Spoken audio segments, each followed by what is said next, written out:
Histoire Les 7 pigeons. Dans une partie déserte de la côte cantabrique rocheuse, un pauvre pêcheur nommé Pedro découvrit une charmante jeune fille, magnifiquement vêtue, coiffant ses longs cheveux d'un noir de jais avec un peigne doré parsemé de diamants.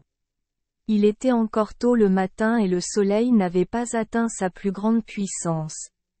Et comme la marée était au plus bas, un nombre incalculable d'étangs était formé par les rochers qui, sur une distance d'un demi-mille, étaient laissés à nu par le retrait de la mer. Assise près d'un de ces étangs, et se rafraîchissant les pieds dans l'eau, était assise cette charmante jeune fille. Et elle était si occupée à faire sa toilette qu'elle n'a pas aperçu Pedro, qui, pensant qu'elle était une sirène et pouvait donc lui jeter un sort, s'est caché derrière un rebord de rocher et a pu la voir et l'entendre sans être surpris.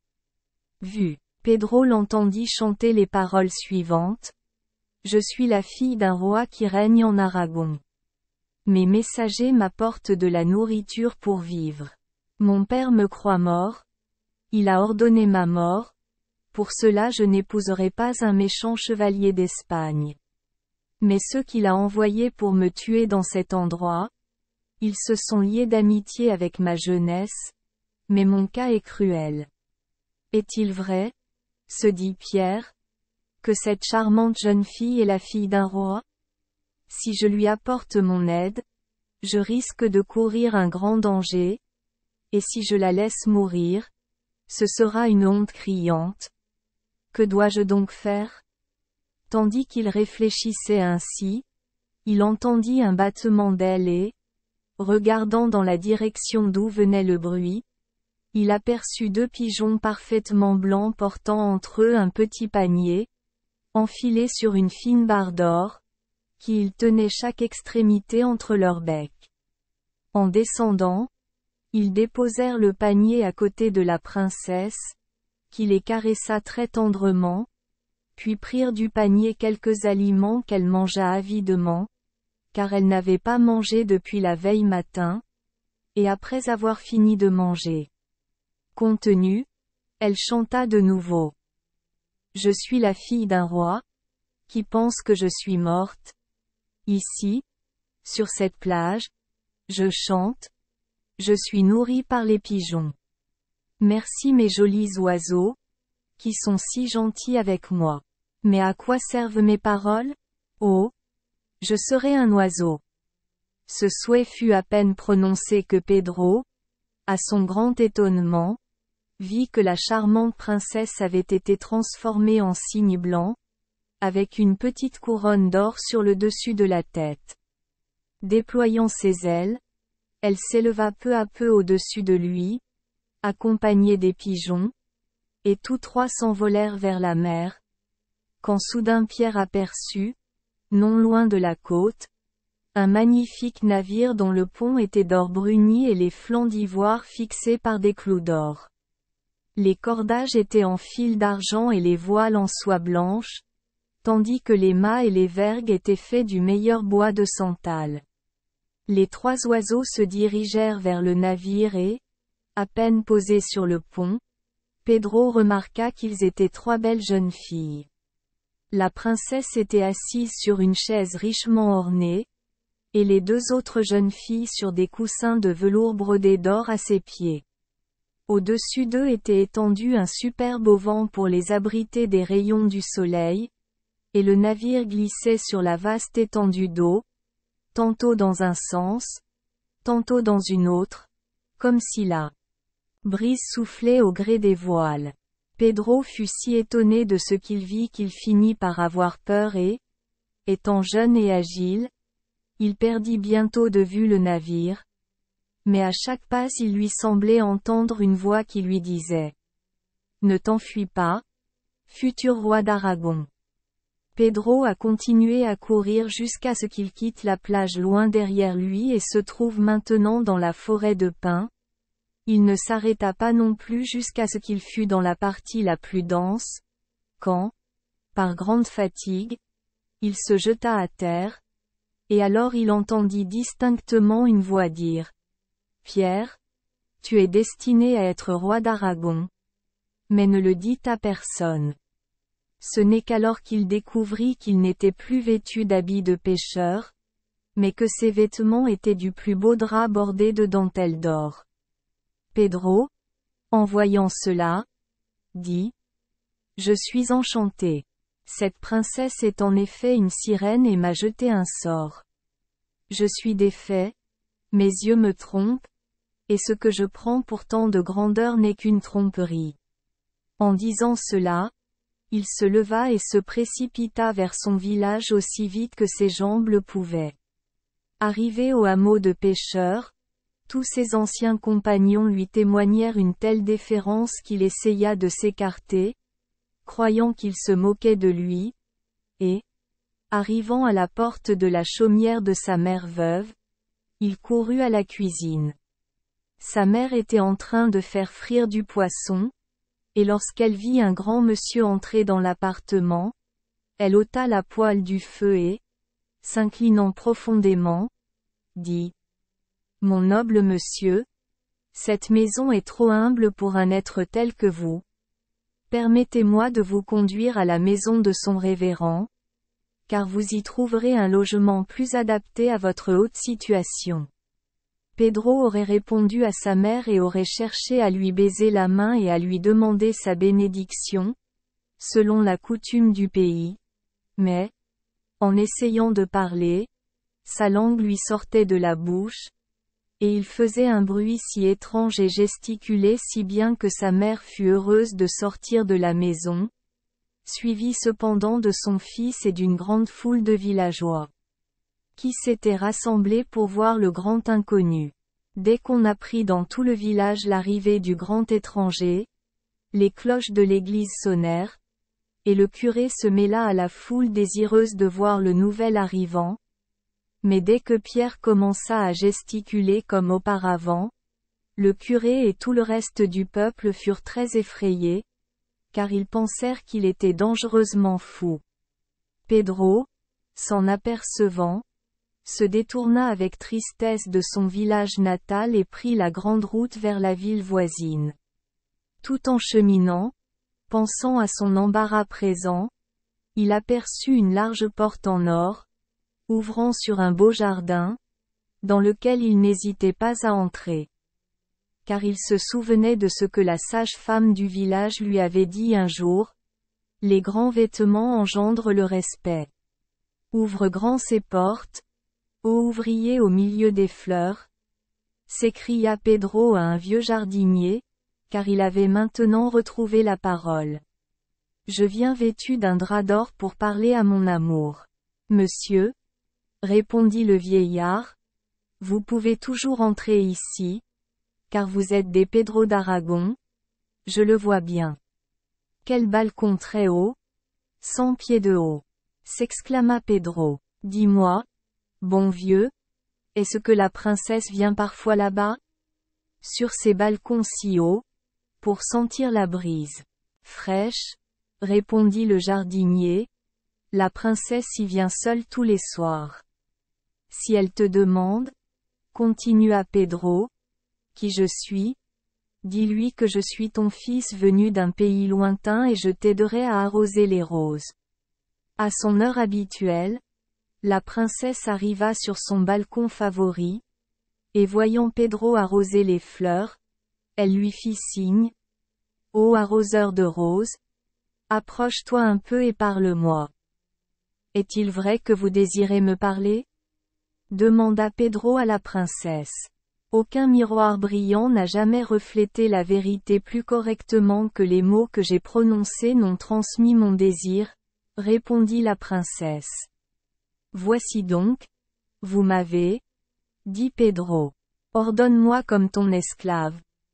Mais donnez-moi, car j'ai soif, une petite aiguière d'eau.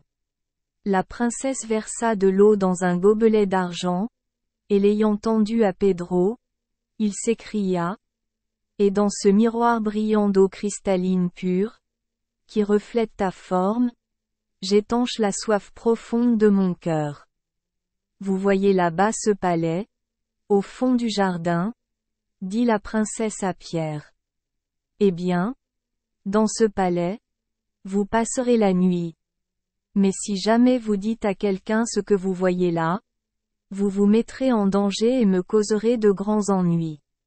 Pierre promit de garder secret tout ce qu'il verrait cette nuit-là, et, souhaitant bonne nuit à la princesse, il se hâta vers le palais que la princesse lui avait montré et, y étant entré, il traversa le passage de marbre qui semblait interminable.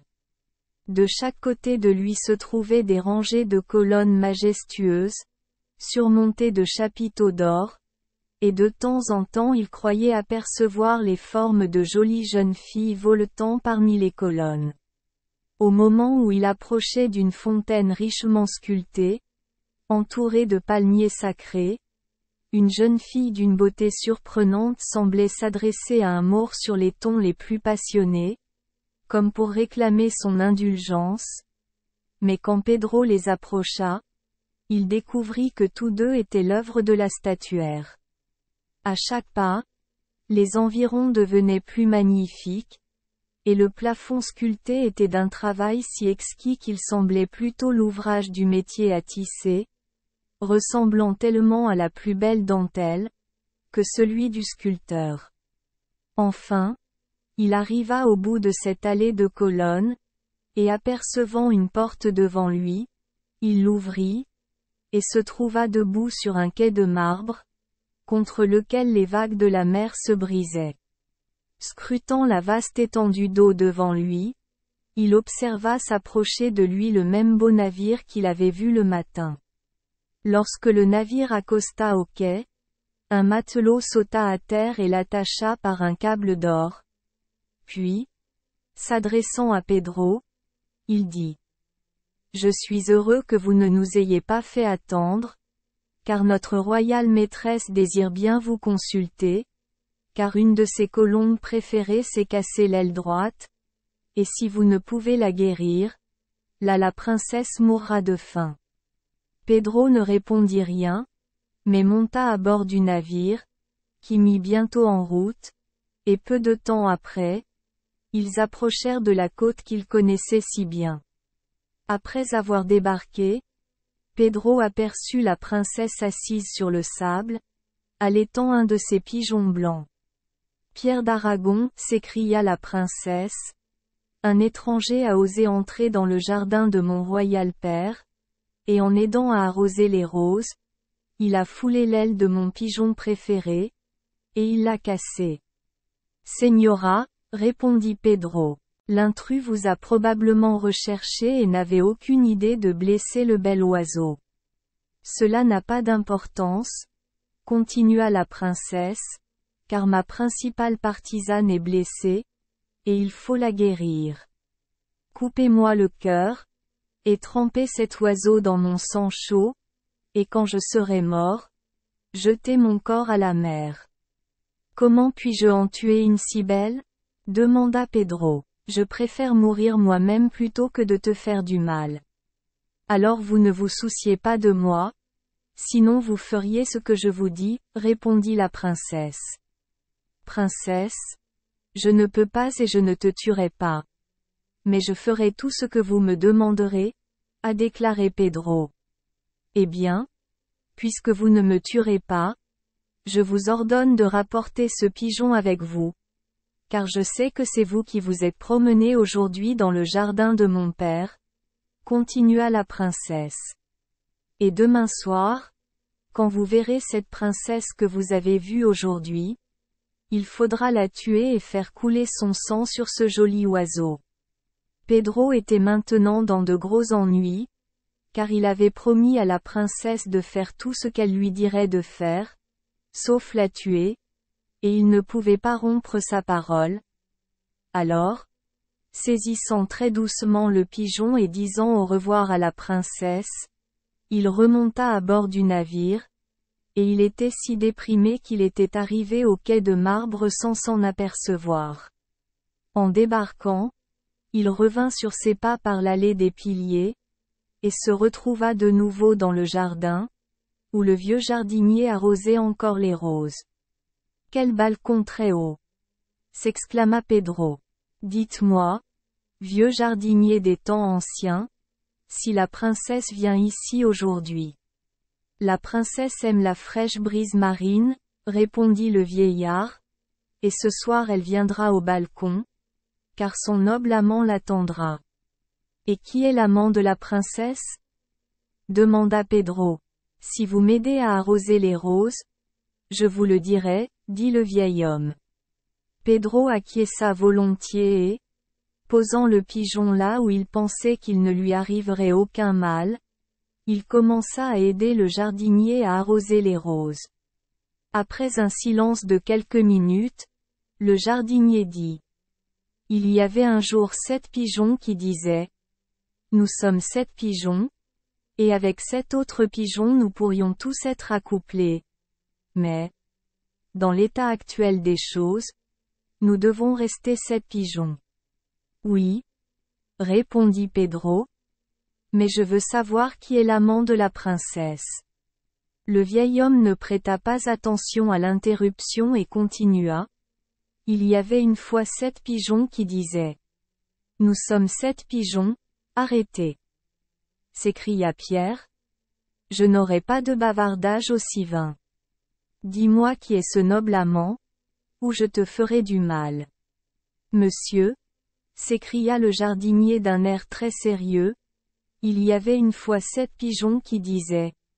Nous sommes 7 pigeons, et... Point. Prenez votre arrosoir. Cria Pedro avec dégoût. Je n'écouterai pas vos bêtises. Et pourtant, il était une fois 7 pigeons qui disaient. Nous sommes 7 pigeons. Et maintenant le dernier d'entre eux est parti, car le noble amant a trompé sa confiance, s'écria le vieil homme en regardant Pedro avec beaucoup de ruse. À ces mots, Pedro regarda vers l'endroit où il avait placé le pigeon, et il n'y était plus.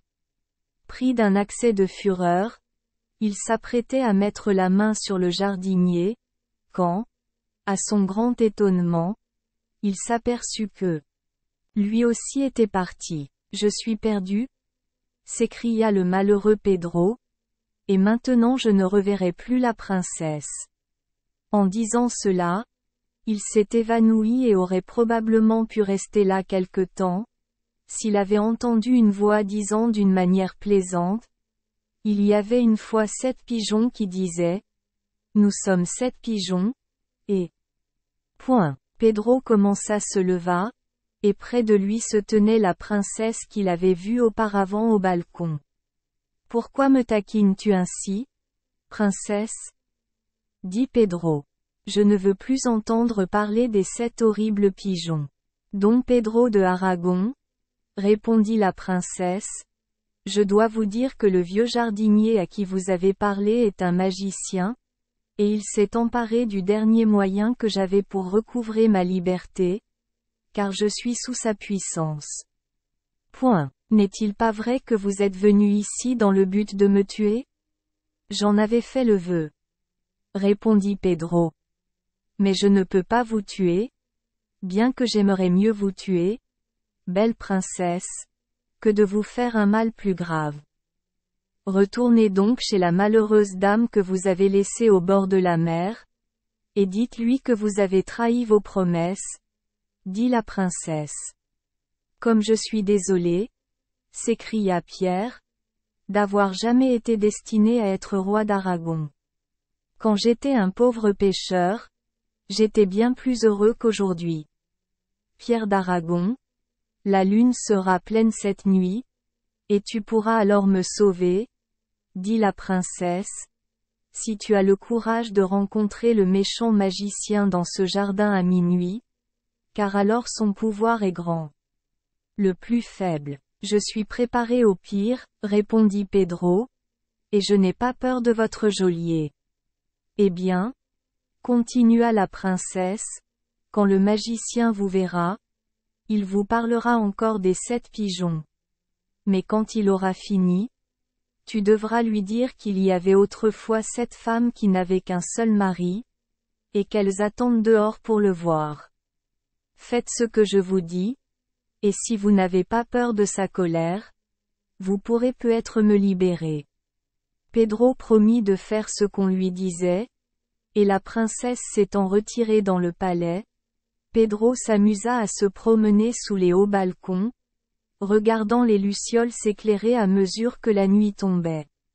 Vers minuit, on vit le magicien arroser les roses, et aussitôt qu'il aperçut Pedro, il dit: Il y avait autrefois 7 pigeons qui disaient: Nous sommes 7 pigeons, et avec 7 autres pigeons, nous pourrions tous nous accoucher. Mais, dans l'état actuel des choses, nous devons rester 7 pigeons. Tout à fait, répondit Pedro. Et il était une fois 7 femmes qui n'avaient qu'un seul mari et elles attendaient dehors pour le voir. Le magicien, à ces mots, perdit tout contrôle sur son humeur. Mais Pedro n'y prêta pas attention. Il s'efforça plutôt d'augmenter sa rage en répétant tout ce qui concernait les 7 épouses. Je suis perdu, s'écria le magicien. Mais si vous incitez les esprits de mes 7 femmes à chercher à nouveau la tombe, je vous donnerai ce que vous voulez, et c'est la princesse.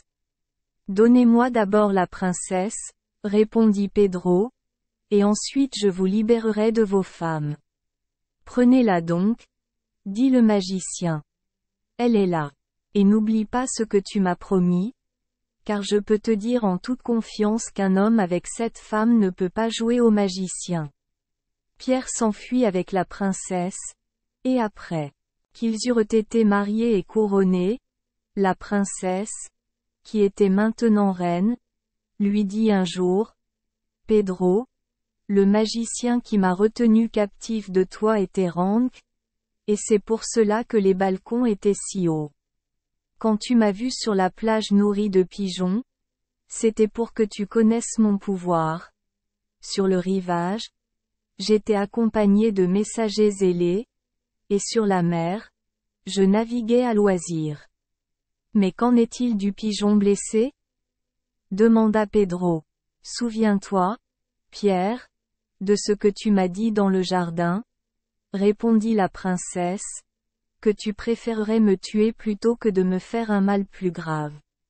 Ce pauvre pigeon à l'aile cassée ne pouvait pas plus espérer s'envoler qu'une femme blessée se mêlait à ses anciens associés.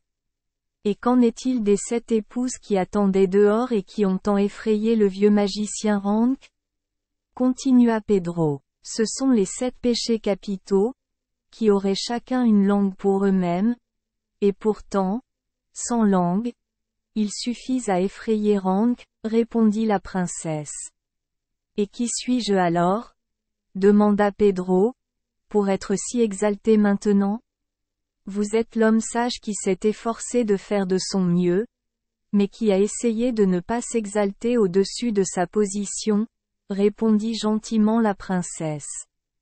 De sorte que le magicien Rank a involontairement élevé le pauvre pêcheur au rang de roi, murmura Pedro. Pas seulement Rank, mais bien plus encore ta propre valeur. Guillemets double. Merci les enfants des Esperluette Croisillon 39. Avoir écouté des contes de fées au jour Esperluette Croisillon 39. 8. Espérons que les histoires apporteront aux enfants des moments heureux et significatifs. Si vous aimez notre chaîne, veuillez appuyer sur le bouton S Esperluette Croisillon 39. Abonner, pour ne manquer aucune histoire intéressante. Je vous souhaite une bonne nuit de sommeil et de beaux rêves. Rendez-vous dans la prochaine histoire.